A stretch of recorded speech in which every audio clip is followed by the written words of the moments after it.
Hi, this is Ron Jones, founder of Green Builder. Let's start with a little discussion of why green building is so important in the first place. You know, in the second half of the 20th century, we began to realize that the expanding human population and all of the activities that we engage in, whether it's sheltering people, feeding people, and transporting them around, have a tremendous impact on the natural environment and the delicate systems of the planet. And we've seen as time progressed that the impacts of buildings, the ongoing use of buildings, the operation and maintenance, not just the inputs in the original construction of buildings, is a big factor. And so as we look at the changes in the global climate, we look at global warming as it's known, we look at impact on the systems and the other species on the planet, it's time for the building industry to step up. It's time for us to recognize that our work has a tremendous impact on the outcome of the health of this planet and future generations.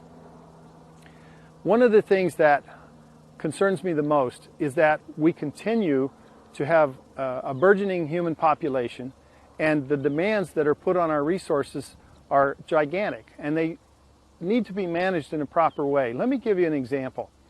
One of the things that I learned recently is that the Environmental Protection Agency estimates that 1 billion board feet of salvageable structural lumber is going into landfills in the United States every year. Now, 1 billion board feet, that's a big number, but what does it really mean? I did some investigation, and what I learned was that if we take the average size new home in the United States, which is around 2,400 square feet, 1 billion board feet of lumber would be enough to construct 62,000 of those homes. And we landfill that material every single year. I'm not talking about throwaway wood scrap, I'm talking about structural material. It's just one example of the things that we need to do to make certain that we are going to have a more responsible approach to the industry that we all serve.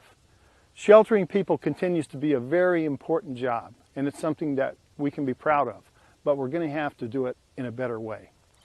It's estimated that between now and the year 2030, in the United States alone, we're going to either build new or rebuild, remodel, refurbish 2 billion square feet of floor space. That's both in commercial and residential.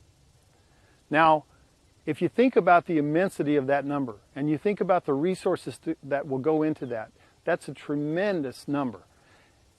It's an opportunity for us, but it's also a huge responsibility. It's something that we have to look at and say, how do we do this in a more responsive way? It's accounted these days that buildings represent roughly 75% of the electrical use of all the power that's produced in the United States. And it's estimated that in the next few years, globally, we will see coal-fired power plants coming online at the rate of 1 or 2 a week for the next several years.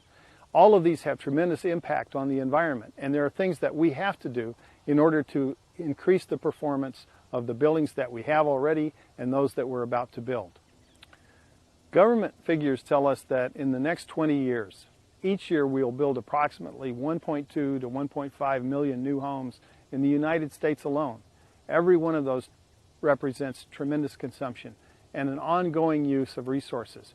So we need more than ever to find ways that we can help to mitigate that consumption and to make our products perform better, make them healthier, and make an understanding of that balance that we need between the natural environment and the built environment. Now, the importance of green builders is something that hasn't really been explored. So far, what we've done is we've certified buildings, we've certified products, we've certified systems, and we've certified the performance of the built environment, but we really haven't gotten into a position where we certified building professionals, where we certified those that are responsible for the actual construction. That's what we want to do here at Green Builder College. In upcoming episodes, what we will have are a variety of different topics that we will cover, and we'll break them down into a logical sequence that will make it possible for any building professional to understand and to do a better job in becoming a true green builder.